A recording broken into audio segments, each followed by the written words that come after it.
Professor Ernest Vincent نے 1961 میں جو کتاب لکھی ہے، کارڈوبا یونیورسٹی پریس سے چھپی، اے legend in war history Karbala, اس میں وہ لکھتا ہے کہ میں نے یہ جو کتاب لکھی ہے یہ اسی حمید ابن مسلم کے ڈاکومنٹس کی بنیاد پہ لکھی ہے، اور حمید ابن مسلم کے وہ تمام ڈاکومنٹس جو ہیں، وہ کربلا کی پورے ڈاکومنٹس اس وقت کارڈوبا یونیورسٹی کے مینوسکرپٹ لائبریری میں موجود ہیں اور اپنی اصل حالت میں 126 یا 127 وہ خط ہیں جو حمید ابن مسلم نے یزید کے نام لکھے تھے، جس میں پوری جنگ کا مکمل احوال لکھا ہوا ہے۔ اوکے، اب سمجھیے، وہ کہتا ہے جو پری فیس ہے اس کتاب کی، اس میں یہ کہتا ہے کہ میں نے یہ کتاب پڑھی، یہ جو ہے نا ڈاکومنٹس پڑھے، تو مجھے یہ حیرانی ہو گئی کہ کربلا کی جنگ جو 8 یا 9 گھنٹے کی جنگ تھی، اس میں یزید کی فوج کے جو ہے نا 84,687 بندے جو ہیں وہ قتل ہوئے ہیں۔ اور جب میں یہ بات کرتا ہوں، اب یہ اس کے پری فیس کے جملے ہیں، میں کوٹ ان کوٹ اسی طرح بیان کروں، وہ کہتا ہے کہ جب میں یہ بات کرتا ہوں تو میں اس سے پہلے مجھے وار ہسٹری پڑھاتے ہوئے یونیورسٹی میں بہت لمبا عرصہ گزر گیا، میں نے فرسٹ ورلڈ وار بھی کیپچر کی، میں نے سیکنڈ ورلڈ وار بھی کیپچر کی، 1961 میں لکھ رہا ہے تو سیکنڈ ورلڈ وار ہو چکی ہے اور ایٹم بم کا حملہ بھی ہو چکا ہے۔ اس نے کہا کہ میں نے ایٹم بم کے حملے ہوتے ہوئے بھی دیکھے ہیں، لیکن میں اس بات پہ آج تک حیران ہوں کہ without firing a single bullet, ایک گولی چلائے بغیر بھی کربلا کے میدان میں 86,000 جو ہے نا 687 یا 648 لوگوں کا قتل کرنا ممکن کیسے ہوا، جبکہ وہاں پہ تو اتنے سیکنڈ بھی نہیں ہیں۔ تو اٹ واز اے لیجنڈ، پھر اس کو لکھتا ہے کہ this is the title legend in war history Karbala, کہ اٹ واز اے لیجنڈ۔ یہ جنگ ایسی جنگ نہیں ہے جو گھنٹوں میں ختم ہو گئی ہے، اس کے پیچھے کچھ اور ہے۔ پھر اس نے وہ کتاب لکھی اور پھر اس نے اس کے اوپر پورا کیا۔ اب یہاں سے واپس آتے ہیں حمید ابن مسلم۔ آپ کو یہ سمجھ آ گیا، حمید ابن مسلم جو ہے نا، اس کو یزید نے بھیجا کہ ابن زیاد کی جاسوسی کرنی ہے، اور اس کو 500 سوار دے دیے، 500 گھوڑ سوار دے دیے کہ ابن زیاد جو کچھ بھی کرے مجھے پوری ڈائری چاہیے تفصیل سے، ڈیلی مجھے روزانہ ایک خط بھیجنا ہے۔ حمید ابن مسلم یہاں آ گیا، اس کو ایک خط دے دیا دمشق گورنمنٹ نے، یعنی فیڈرل گورنمنٹ نے خط دیا کہ یہ بندہ فیڈرل گورنمنٹ کا ملازم ہے، اگر اس کے بارے میں کوئی ہو تو اس فیڈرل گورنمنٹ کو لکھا جائے، کوفے کی پروونشل گورنمنٹ اس کو جو ہے نا وہ پکڑے گی نہیں، گرفتار نہیں کرے گی۔ اوکے، حمید ابن مسلم آتا ہے کوفہ میں ابن زیاد کے 2 دن سے پہلے، یعنی ابن زیاد 2 دن بعد آیا، اور حمید ابن مسلم کوفہ میں اس وقت آتا ہے جب جو ہے نا ابن زیاد نہیں پہنچا ہوا۔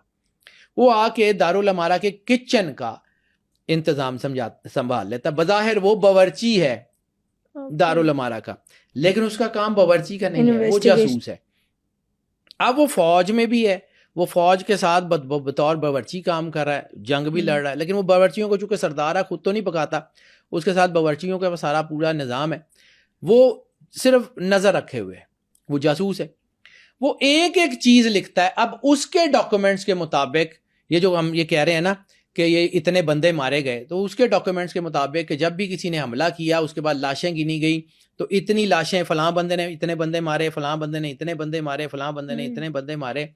یعنی وہ اسی کے حکیم حمید ابن مسلم کا جو ڈاکومنٹ اس وقت موجود ہے، جس کے اوپر یہ پوری کتاب لکھی ہے ارنسٹ ونسنٹ نے، اس میں وہ لکھتا ہے کہ امام حسین علیہ الصلوۃ والسلام کے اپنے ہاتھ سے 11,000 سے زیادہ بندے مارے گئے۔ وہ بیٹا غزہ میں قتل ہو رہے ہیں، غزہ میں آپ نے بم اور اتنا بارود پھرتے ہوئے، وہاں بھی کوئی 30-35 ہزار سے زیادہ بندے نہیں مرے، 84,000 بندہ کربلا میں قتل ہو گیا، کیسے؟ Without firing a single bullet. اب اسی کے اوپر ارنسٹ ونسنٹ اپنا پورا کیس بلڈ کرتا ہے۔ وہ کہتا ہے کہ ایک بندہ جو محکمے کا جاسوس ہو، اور جب میں وار ہسٹری کو پڑھتا ہوں اور پرانی جنگوں کو، تو اس دور میں بادشاہ سے حکم عدولی کی سزا سیدھی موت ہوتی تھی۔ حمید ابن مسلم کے خطوط سے یہ نہیں لگتا کہ اس نے اپنے امیر سے جھوٹ بولا ہوگا، اور اسی کی بنیاد کے اوپر، یعنی میں نے آپ کو جہاں سے بات شروع کی تھی کہ اللہ نے اس کربلا کو محفوظ کیا،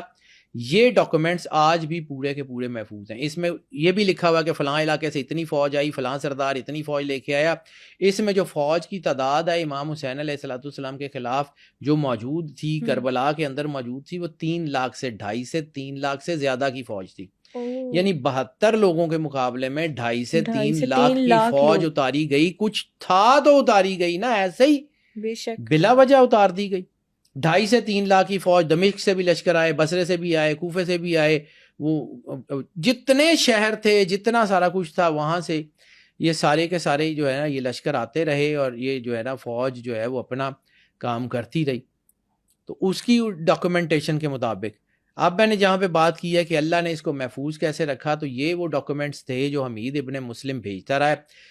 کوفہ میں ابن زیاد کے آنے سے 2 دن پہلے سے لے کے باب الساعات میں جو ہے وہ امام حسین علیہ الصلوۃ والسلام کا ساری یعنی دمشق کے دروازے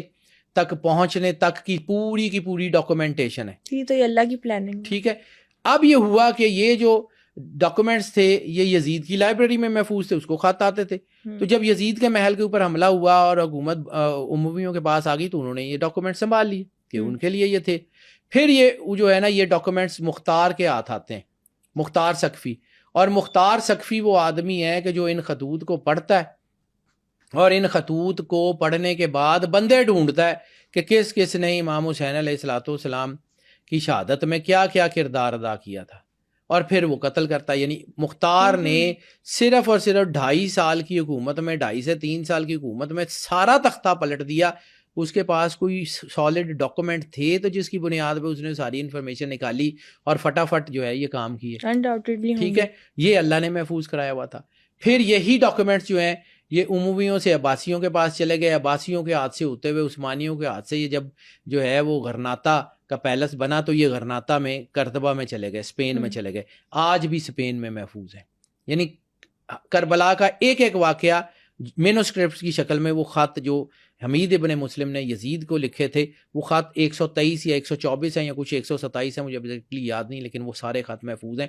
اس کے اوپر پوری ایک بک لکھی ہے ارنسٹ ونسنٹ نے، اے legend in war history Karbala. اس میں سارا کچھ بیان ہے. اب آ جاتے ہیں کہ جی حمید ابن مسلم جو تھا اس نے جو بیان کیا وہ کربلا کی جو شہادتیں تھیں یا جتنا کچھ بھی تھا اس نے ایک ایک چیز بیان کی ہوئی ہے بڑی مائنیوٹلی کہ فلاں